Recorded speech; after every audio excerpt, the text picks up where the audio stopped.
The prison alarm screamed louder than anyone had ever heard before. Smoke rolled through the dark hallways. Steel doors slammed shut one after another. Guards shouted into their radios, but no one answered. Prisoners pounded on their cell doors as flashing red lights painted the walls like a warning that something terrible had finally happened. Then every eye turned toward one place. The warden's office. The heavy steel door had been forced open. Inside, papers covered the floor. A large safe stood wide open. A hidden room behind the bookshelf had been discovered. Boxes filled with secret files, stacks of cash, fake prison records, and photographs were scattered everywhere. One guard whispered, "This can't be real." Another slowly shook his head. It was the warden. The prison had survived riots, escape attempts, dangerous storms, and violent gangs for over 50 years. But no one was ready for the truth. The prison was not being destroyed by the inmates. It was being destroyed by the man who was supposed to protect it. Then a loud crash echoed from deep inside the hidden room. Someone was still inside. The lights suddenly went out. Everything became silent. And then, a single flashlight switched on. It pointed straight at the guards. A voice came from the darkness. "You should have stayed away from my secret." That was the moment everyone realized the prison was about to face its darkest night. But how did everything reach this point? The story started almost 1 year earlier. Blackstone State Prison sat far away from any town. Tall fences wrapped around the old buildings like giant walls that never seemed to end. Watchtowers stood over every corner, and bright lights kept the yard glowing even at night. People believed Blackstone was one of the safest prisons in America. The man in charge was Warden Richard Collins. He had worked in prisons for over 20 years. He spoke calmly. He smiled during interviews. Reporters called him one of the best wardens in the country. Most people respected him. Some even admired him. But inside Blackstone, things were different. The guards noticed small problems that never made sense. Security cameras stopped working for only a few minutes at strange times. Important reports disappeared from locked offices. Cell searches were canceled without explanation. Boxes arrived late at night with no paperwork. Whenever someone asked questions, Warden Collins always had an answer. "It's classified. Don't worry about it. I've already handled it." After hearing those words enough times, people stopped asking. Except for one guard. His name was Ethan Brooks. Ethan had worked at Blackstone for only 8 months. He believed rules mattered. He believed every report should be honest. The older guards laughed. "You'll learn," one of them said. "Learn what?" Ethan asked. "Some questions are dangerous." Ethan did not understand. Not yet. Across the prison lived an inmate named Marcus Reed. Unlike most prisoners, Marcus stayed quiet. He spent hours reading books from the prison library. He never joined gangs. He never caused fights. But Marcus watched everything. Nothing escaped his eyes. One afternoon, Ethan noticed Marcus staring through the bars toward the administration building. "What are you looking at?" Ethan asked. Marcus answered without looking away. "The wrong man is holding the keys." Ethan frowned. "What does that mean?" Marcus finally looked at him. "You'll find out." Then Marcus walked back into his cell. Those words stayed in Ethan's mind. Days passed. Nothing unusual happened. At least that was what everyone believed. Then one rainy evening, Ethan stayed late to finish paperwork. As he walked past the records office, he heard quiet footsteps. He looked down the hallway. Someone wearing a prison maintenance uniform carried a large metal case toward the warden's office. That seemed strange. Maintenance workers never entered that office after dark. Ethan checked the work schedule. No maintenance had been planned. He quietly followed. The worker unlocked the office door without knocking. A few seconds later, Warden Collins himself opened the hidden side entrance and let the worker inside. The door closed. The hallway became silent again. Ethan waited. 5 minutes. 10 minutes. 20 minutes. Finally, the worker came back out. But the heavy metal case looked much lighter than before. As the worker hurried away, something slipped from his pocket onto the floor. Ethan waited until the hallway was empty. He picked it up. It was not a tool. It was a prison identification card. The photograph showed a man who had died inside Blackstone Prison 3 years earlier. Ethan's hands began to shake. Someone was using the identity of a dead inmate. Before he could hide the card, a slow voice came from directly behind him. "Ethan." He froze. That voice belonged to Warden Richard Collins. The warden was standing only a few feet away. His eyes were locked on the stolen prison ID in Ethan's hand. Ethan's heart pounded so hard that he thought the warden could hear it. For a long second, neither man spoke. The hallway felt colder than before. Warden Richard Collins looked at the old prison ID in Ethan's hand. His calm smile slowly returned, but something about it felt different. It was not a friendly smile anymore. "Where did you find that?" the warden asked. Ethan tried to stay calm. "It fell out of the maintenance worker's pocket." The warden stepped closer. "You should give it to me." Ethan looked down at the card again. The picture showed David Harper, an inmate who had officially died 3 years ago after suffering a heart attack. Ethan had read the report during his training. But why would someone be carrying David's prison ID today? "I think this should go into evidence," Ethan said carefully. The smile disappeared from the warden's face. "I'll take care of it." His voice was quiet, but it sounded more like an order than a request. Ethan slowly handed over the card. The warden slipped it into his pocket without even looking at it. "Forget what you saw tonight," he said. Then he turned around and walked back into his office. The heavy door closed. Ethan stood there for several seconds. Something was wrong. Very wrong. The next morning, life inside Blackstone State Prison looked normal again. Breakfast trays rolled through the hallways. Guards checked the cells. Prisoners lined up for work assignments. Everything looked peaceful. But Ethan could not stop thinking about the prison ID. During lunch break, he quietly searched through the prison records. David Harper's file was still there. Everything looked official. The death certificate, the medical report, the burial record. Yet one small detail caught Ethan's eye. The doctor who had signed the death report no longer worked at Blackstone. He had retired only 2 days after David died. That seemed like a strange coincidence. Ethan decided to visit the prison library. Marcus Reed was already there, reading a thick history book. Without looking up, Marcus spoke. "You found something." Ethan stopped. "How did you know?" Marcus smiled a little. "Your face tells the story." Ethan sat across from him. "I found an ID card that belonged to a dead inmate."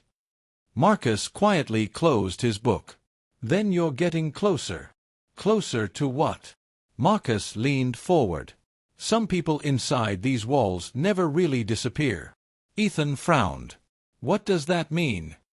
Marcus looked around to make sure nobody was listening. Years ago, prisoners started disappearing from their cells.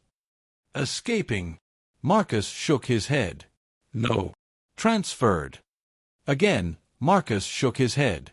The records said they were moved. But their families never heard from them again.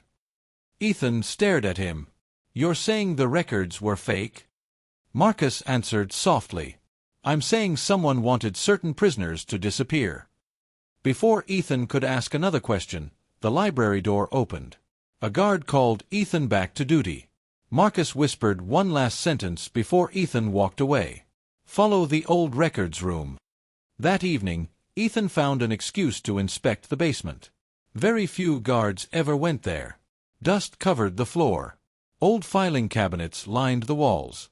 Broken chairs sat in dark corners. Everything smelled old. At the very back of the basement, Ethan found a locked metal door. A faded sign read, "Archive Storage." He checked his keys. None of them worked. As he turned to leave, he noticed fresh footprints in the dust. Someone had been entering the room recently. Someone with a key. The next day, Ethan asked another guard about the archive room. The older guard looked nervous. "Forget about that place." "Why?" "No reason." "Who has the key?" The guard quickly changed the subject and walked away. That made Ethan even more suspicious. Later that night, Ethan stayed behind after his shift ended. The prison became quiet. One by one, the lights inside the offices went dark. He waited. Almost an hour passed. Then he heard footsteps. Someone was walking toward the basement. Ethan hid behind a storage shelf. A flashlight beam moved across the hallway. It was Warden Collins. The warden unlocked the archive room and disappeared inside. The door closed again. Ethan waited several minutes before quietly moving closer. He pressed his ear against the cold steel door. At first, he heard nothing. Then came the sound of paper being moved, metal drawers opening, and voices. More than one person was inside. But according to the prison records, the archive room was supposed to be empty. Ethan searched the wall until he found a small air vent. He carefully looked through it. His eyes grew wide. Inside the room stood Warden Collins, the mysterious maintenance worker, and two men wearing expensive business suits. Stacks of cash covered the table. So did dozens of inmate files. One of the businessmen pointed to several names. Collins nodded. Then Ethan heard words that made his blood run cold. Move these prisoners before the inspection team arrives next week. One businessman asked, "What if someone notices?" The warden smiled. "They never have before." Ethan quickly pulled back from the vent. His hands were shaking. This was much bigger than fake records. Someone inside Blackstone was secretly moving prisoners, and getting paid to do it. Just as Ethan reached for his radio, a hand suddenly grabbed his shoulder from behind. A deep voice whispered into his ear, "You should never have come down here." Ethan's whole body froze. The hand on his shoulder was strong. Slowly, he turned around. Standing behind him was Officer Daniel Harris, one of the oldest guards at Blackstone State Prison. Daniel looked serious. For a moment, Ethan thought he had been caught. Then Daniel quietly removed his hand and whispered, "Don't make a sound." Ethan blinked. "You scared me." "I had to," Daniel replied. "If they hear us, we're both finished." Daniel carefully looked down both ends of the hallway before leading Ethan into a small storage room. He shut the door behind them. "What are you doing here?" Ethan asked. Daniel let out a long breath. "I've been waiting for someone brave enough to ask questions." Ethan stared at him. "You know what's happening?" Daniel nodded. "I've known for years." "Then why didn't you report it?" Daniel looked down at the floor. "Because the last 3 people who tried disappeared." Silence filled the room. "The record said they transferred," Ethan said. Daniel slowly shook his head. "They never transferred." Ethan remembered Marcus Reed's warning. Some people inside these walls never really disappear. Daniel reached inside his jacket and pulled out a small notebook. Its cover was worn and torn. "I've been writing everything down." Inside were names, dates, truck numbers, delivery times, cash payments. Every page pointed to the same person, Warden Richard Collins. Daniel pointed to one date from almost 4 years earlier. "That was the first time I noticed something strange." "What happened?" "A prison transport bus arrived after midnight. No prisoners were scheduled. But the gates opened anyway." Ethan listened carefully. "I counted 8 inmates getting on that bus." Daniel turned another page. "When I checked the records the next morning, every one of them had officially been transferred." "Were they?" "No." "What do you mean?" Daniel's face grew pale. "I followed the bus." Ethan leaned closer. "It never drove toward another prison." "Where did it go?" Daniel swallowed. "It disappeared into an abandoned warehouse outside the city." "What was inside?" "I never found out." "Why not?" "Because armed men forced me to leave." Ethan felt a chill run through him. This was no longer just prison corruption. Someone outside the prison was involved too. Suddenly they heard footsteps outside the storage room. Both men became silent. The footsteps stopped. Someone stood outside the door. A shadow appeared beneath it. Neither Ethan nor Daniel moved. After several long seconds, the footsteps continued down the hallway. Only then did Daniel breathe again. "You can't trust many people here," he whispered. "Who can I trust?" "Marcus Reed." Ethan looked surprised. "He's an inmate." "I know." "Then why trust him?" Daniel answered without hesitation. "Because he tried to expose this years ago." Ethan's eyes widened. "What?" "Marcus wasn't always quiet. He discovered prisoners disappearing. He reported it." "What happened?" "They added 10 more years to his sentence using false evidence." Ethan couldn't believe it. "So they buried the truth." Daniel nodded. "And buried Marcus with it." The next afternoon, Ethan found Marcus cleaning books in the prison library. As soon as Ethan sat down, Marcus could tell something had changed. "You've met Daniel." Ethan looked shocked. "How did you know that?" Marcus smiled. "Because Daniel is the only guard still willing to risk everything." Ethan placed the notebook on the table. Marcus slowly flipped through the pages. His face became serious. "He finally wrote it all down." "You knew about this notebook?" Marcus nodded. "I told him to keep records." Marcus closed the notebook. "But this isn't enough." "What do you mean?" "We need proof that can't disappear." Ethan sighed. "How do we get that?" Marcus leaned closer. "The hidden room behind the warden's office." Ethan remembered seeing the maintenance worker enter through the side door. "What's inside?" Marcus answered quietly. "The real prison records. The fake files are upstairs. The real ones are hidden." That night, Ethan and Daniel waited until most of the lights had been turned off. The prison became almost silent. Only distant footsteps echoed through the corridors. Using Daniel's old master key, they unlocked a service hallway that ran behind the administration offices. Dust covered the narrow passage. Spider webs hung from the ceiling. It looked like no one had walked there in years. Finally, they reached a loose metal panel. Daniel carefully removed it. Through the opening, they could see directly into the warden's private office. The room was empty. They climbed inside. Everything looked normal. Bookshelves, awards, family photographs, a large wooden desk. Ethan searched every wall. Nothing. Then Daniel touched one of the picture frames. A quiet click echoed through the office. The bookshelf slowly slid to one side. Behind it was a steel door, exactly where Marcus had said it would be. Daniel unlocked it. The room beyond was much larger than either of them expected. Shelves stretched from floor to ceiling. Hundreds of file boxes filled the room. There were hard drives, ledgers, photographs, stacks of cash, and dozens of sealed evidence bags. Ethan opened one file. His face turned white. Every missing inmate had a secret file. Some had been listed as transferred even though they never left Blackstone. Others had been declared dead while their fingerprints appeared on recent documents. Daniel picked up another folder. "This is enough to expose everything." Ethan nodded. "We have to copy all of it." Just then, a loud electronic beep echoed through the hidden room. Both men froze. A tiny red light above the doorway began flashing. Daniel looked up in horror. Motion sensor. Before either of them could move, thick steel doors slammed shut behind them. Heavy locks clicked into place. Then speakers hidden in the ceiling crackled to life. Warden Collins' calm voice filled the room. "I was wondering how long it would take before someone found my secret."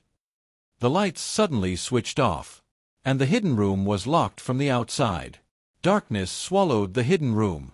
Ethan could not see his own hands. The only sound was the heavy breathing of the two guards trapped inside. Then the speaker crackled again. Warden Richard Collins spoke in the same calm voice. "I warned you both to stop asking questions." Silence followed. Daniel whispered, "Stay close." Ethan slowly reached into his pocket and pulled out a small flashlight. Its weak beam lit up the room just enough to see the shelves around them. Thousands of files stared back at them. Years of hidden secrets were packed inside this room. "We have to get out," Ethan said. Daniel nodded. "But we can't leave these files." They quickly began taking pictures of the documents with Ethan's phone. One file after another.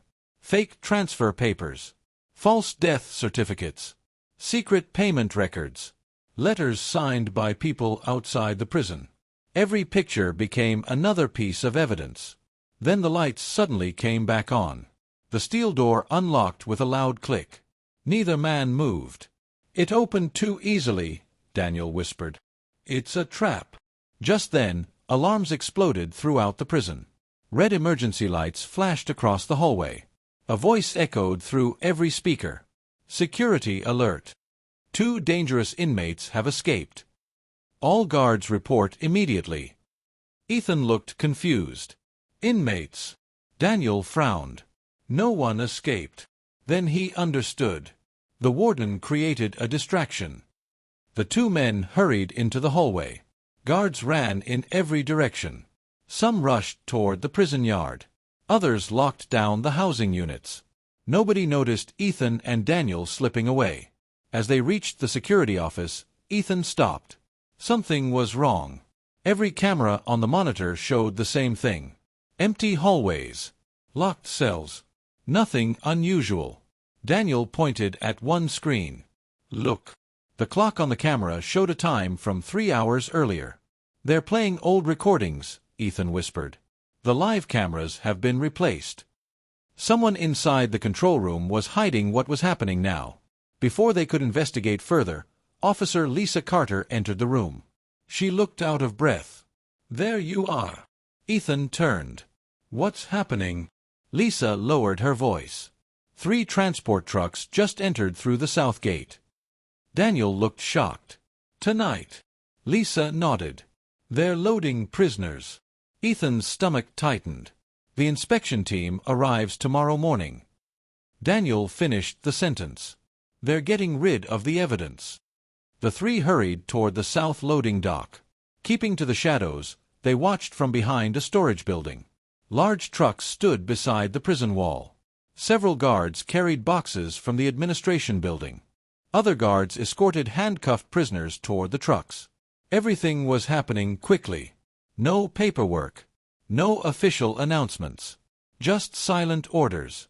Ethan recognized several prisoners. One of them was Marcus Reed.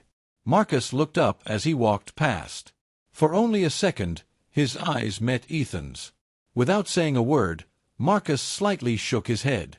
He was warning them. "Don't act yet." Daniel quietly counted. 1, 2, 3. "There are 12 prisoners." Lisa whispered, "They're taking witnesses." One truck door slammed shut. Its engine started. Ethan reached for his radio. Daniel grabbed his arm. "Not yet." "Why?" "If Collins controls the radios, he'll know exactly where we are." Ethan knew Daniel was right. They needed another plan. Lisa pointed toward the administration building. The inspection team should already be staying at the motel outside town. Ethan understood immediately. "If we can get the evidence to them." "Collins loses control," Daniel finished. The 3 quietly slipped back inside the prison. They reached Ethan's locker. His phone still contained every picture from the hidden room. He quickly copied the files onto a small flash drive that Daniel carried for report backups. Daniel held it tightly. This little thing could expose everything. Before anyone could answer, the office lights went out. Every computer shut down at once. Emergency generators failed to start. The prison had lost all electrical power. Outside, the floodlights surrounding Blackstone suddenly went dark. The prison disappeared into almost complete darkness. Shouts echoed across the yard. Metal doors opened and slammed shut. Confused guards called each other's names. Nobody knew what was happening anymore. Then a deep rumble shook the ground. Ethan ran to the nearest window. His eyes widened. Smoke was rising from the prison's power station. "It exploded," Lisa whispered. Daniel's face turned pale. "No." Ethan looked at him. "What is it?" Daniel pointed toward the dark cell blocks. "The electronic locks." Ethan suddenly understood. Without electricity, hundreds of cell doors could fail. Some would stay locked. Others could swing open. The prison's entire security system was collapsing. Outside, frightened voices filled the night. Inside the control room, warning lights flashed one after another. Then the emergency backup system finally came online. The security monitors flickered back to life. Ethan looked at the screens. His heart nearly stopped. Dozens of cell doors across multiple housing units were standing wide open. But that was not the worst part. Camera after camera showed armed men in maintenance uniforms moving through the prison corridors. They were not repairing anything. They were opening more doors. Daniel stared at the screens in disbelief. They're not trying to save the prison. Ethan slowly shook his head. No. They're trying to destroy it. At that exact moment, a voice echoed through the prison loudspeakers. It was Warden Richard Collins. His voice was calm. His words froze everyone who heard them. Phase 2 begins now. And all across Blackstone State Prison, the locked gates started opening one by one. The loud metal gates groaned as they opened across Blackstone State Prison. Guards shouted in confusion. Prisoners stepped out of their cells, unsure if they were being released or walking into a trap. Some stayed where they were. Others looked around in fear. Ethan Brooks grabbed the prison radio. "This is Officer Brooks. Everyone stay calm. Return inmates to their housing units. Do not follow any orders from Warden Collins." Static answered him. Then another voice cut across every radio in the prison. "This is Officer Lisa Carter. Officer Brooks is telling the truth. The warden has betrayed Blackstone." For a few seconds, nobody moved. Then something unexpected happened. Several veteran guards lowered their weapons and walked toward Ethan. One of them said, "We knew something was wrong. Tell us what to do." Ethan pointed toward the control room. "Secure every entrance. Protect the prisoners. No one leaves this prison until the police arrive." The guards quickly spread out. Meanwhile, Warden Richard Collins hurried through an underground hallway carrying 2 heavy bags. Inside the bags were stacks of cash, fake prison records, and a hard drive containing years of secret files. The mysterious maintenance workers followed close behind him. Their plan had almost worked. For years, Collins had secretly accepted money from a criminal organization. The group paid him to erase certain prisoners from the system. Some inmates were secretly moved to illegal work sites. Others agreed to become witnesses for the criminal group in exchange for promises of freedom that never came. To hide everything, Collins ordered fake transfer records, false death reports, and missing evidence. Anyone who discovered the truth was threatened, framed, or forced into silence. That was the secret. It was not just one crime. It was years of lies that nearly destroyed the entire prison. As Collins reached the old service tunnel beneath the prison, Marcus Reed stepped into his path. The warden stopped. "So," Collins said, "you finally got out." Marcus remained calm. "You stole years of my life. You could have stayed quiet. I tried to tell the truth." Collins slowly reached into his jacket. Marcus did not move. Before Collins could do anything else, Ethan, Daniel Harris, and Lisa Carter entered from the opposite end of the tunnel. The warden looked around. Every escape route was blocked. "You've lost," Ethan said. Collins smiled. "You think so?" He pulled the hard drive from his bag. "If nobody finds the records, nobody can prove anything." He raised it over a deep drainage canal running beside the tunnel. "If this disappears—" Before he could throw it, Marcus rushed forward. The hard drive slipped from Collins' hand. It bounced off the tunnel wall. Everyone chased after it. The small device slid across the wet concrete toward the edge of the canal. Ethan dove with everything he had. His fingertips barely reached it. For one terrifying second, the hard drive hung over the rushing water. Then Ethan pulled it back. The evidence was safe. Collins tried to run. Daniel tackled him before he reached the tunnel exit. The 2 maintenance workers surrendered moments later as more guards arrived. A few minutes after that, flashing blue and red lights surrounded Blackstone State Prison. State investigators, police officers, and federal agents entered through the main gate. The inspection team Ethan had hoped for had finally arrived. Lisa handed them the flash drive. Daniel gave them his notebook. Ethan showed them the hidden room behind the warden's office. Investigators spent hours collecting evidence. They opened every secret file. They compared fingerprints. They checked financial records. Everything matched. The truth could no longer be hidden. Over the next several weeks, the investigation uncovered years of corruption. The criminal organization responsible for paying Collins was arrested after investigators followed the financial records hidden inside the hard drive. Several innocent prison employees who had been blamed for missing records were cleared of wrongdoing. Families finally learned what had happened to relatives who had disappeared from the prison system. Many of the prisoners who had been secretly moved were found alive and brought back through legal channels so their cases could be handled properly by the courts. Marcus Reed's case was reviewed from the beginning. The false evidence used against him was discovered. After years of waiting, a judge overturned the extra sentence that had been added to his record. As Marcus walked out of Blackstone months later, he stopped beside Ethan. "You believed the truth when almost nobody else did." Ethan smiled. "You helped me find it."